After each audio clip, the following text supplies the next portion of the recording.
Achoukli, pardon, vous êtes formateur ITF et vous participez bien sûr à cette formation. Tout d'abord, que pouvez-vous nous dire sur cette formation?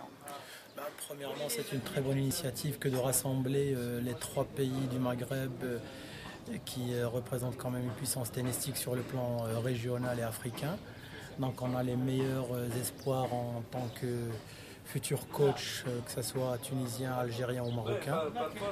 Ce sont des profils très intéressants parce que ce sont tous des gens diplômés du point de vue scolaire et ce sont tous des gens qui ont été de très bons joueurs de tennis. Et jusqu'à maintenant, vous êtes en votre 10e journée. Que pensez-vous des résultats? Est-ce que vous avez constaté que ça a apporté beaucoup de choses? Bien sûr, parce que là, le niveau 2, c'est surtout pour le joueur de haut niveau. Donc, la première des choses qu'on a remarqué, c'est surtout l'implication des coachs. Comme ils sont encore jeunes et qu'ils sortent d'une carrière de joueur, donc ils sont plus ou moins en contact par rapport à cette formation du point de vue au résultat.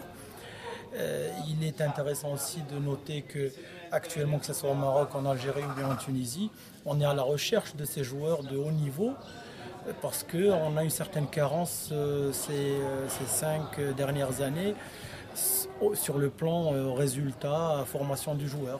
Donc c'est une formation qui ne peut qu'être bénéfique pour ces 3 pays. Est-ce que les gens étaient motivés? Est-ce que les participants étaient motivés? Ah oui, tout à fait, tout à fait. Ils étaient vraiment très motivés.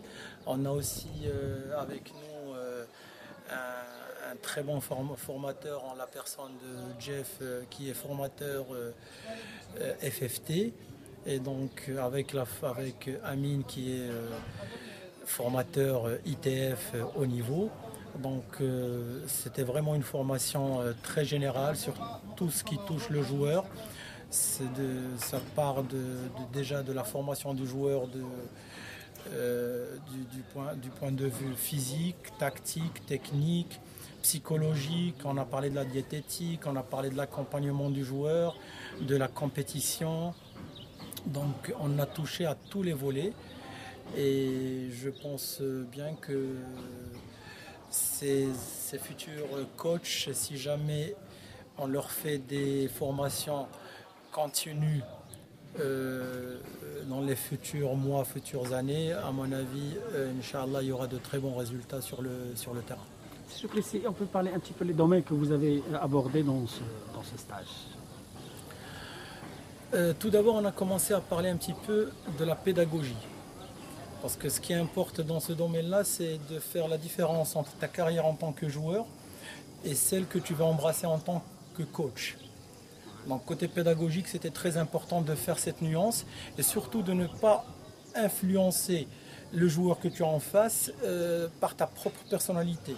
Parce que chacun est fait différemment, donc il faut essayer de l'accompagner et non pas de l'imprégner de certaines valeurs qui te sont personnelles. Deuxième chose, c'est surtout sur le plan compétition.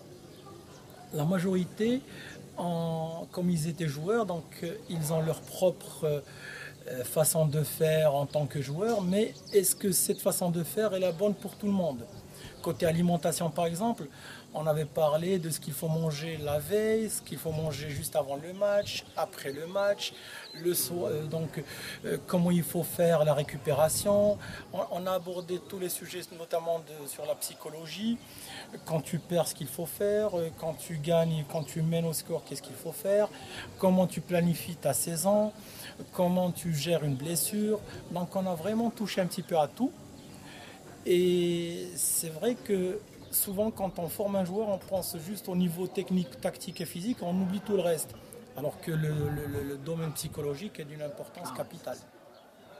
Merci beaucoup. Il n'y a pas de quoi. C'est très bien.